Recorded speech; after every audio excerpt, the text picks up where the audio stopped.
జగన్ మీద రఘురామకృష్ణరాజు వేసిన పిటిషన్ ఏదైతే జగన్ మీద కేసులన్నీ ఆలస్యం అవుతున్నాయి, అతనికి ఇచ్చిన బెయిల్ రద్దు చేయాలంటూ వేసిన పిటిషన్లో సుప్రీంకోర్టులో కీలక పరిణామాలు చోటు చేసుకున్నాయి. ఇప్పటిదాకా ఉన్న సుప్రీంకోర్టు బెంచి మారిపోయి వేరే బెంచ్ దగ్గరికి వెళ్ళింది.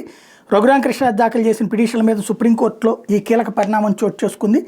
కేసులు ట్రయల్ విచారణ ధర్మాసనాన్ని మరోసారి మార్చారు. గతంలో justice Abhay S Oka, justice Pankaj Mithal ధర్మాసనం అయితే ఇప్పుడు దాని నుంచి justice BV Nagarathna, justice Satish Chandra శర్మల ధర్మాసనానికి సుప్రీంకోర్టు రిజిస్ట్రీ మార్చింది. గత 12 ఏళ్లుగా ట్రయల్ కోర్టులో అడుగు కూడా ముందుకు పడట్లేదు అంటూ రఘురామ న్యాయవాది వాదించారు. 10 ఏళ్లుగా ఒక్క డిశ్చార్జ్ అప్లికేషన్ కూడా డిస్పోజ్ కాలేదు అంటూ న్యాయవాది వాదించారు. సిబిఐ నిందితులు కుమ్మక్కైపోయారు, అడుగు కూడా కదలనీయట్లేదు అన్నటువంటి వాదన చేసుకొచ్చారు.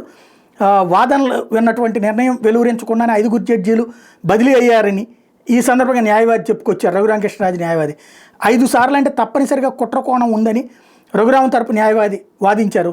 ఒక్క డిశ్చార్జ్ అప్లికేషన్ మీద కూడా తుది నిర్ణయం లేకుండా బదిలీల్లో కుట్రకోణం ఉందంటూ రఘురామ తరపున న్యాయవాది వాదిస్తే ట్రయల్ బదిలీ మీద పిటిషన్ వేశామని, ఇప్పుడు ఆ రెండు తాము కోరట్లేదని రఘురామకృష్ణరాజు న్యాయవాది వాదించారు.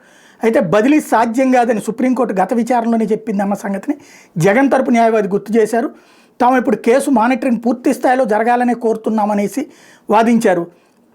అదే సందర్భంలో ఏదైతే ఈ సిబిఐ కేసుల వివరాలు ప్రస్తుత పరిస్థితులకు సంబంధించి అఫిడవిట్ దాఖలు చేయాల్సిన సిబిఐ తప్పించి మేం కాదంటే సిబిఐకి సంబంధించినటువంటి న్యాయవాది వేరే కేసులో వాదిస్తున్నటువంటి నేపథ్యంలో ఇది హైకోర్టు మానిటర్ చేస్తుందని, ఇంకా పెండింగ్లో ఉంది అని జగన్ న్యాయవాది వాదన వినిపించారు.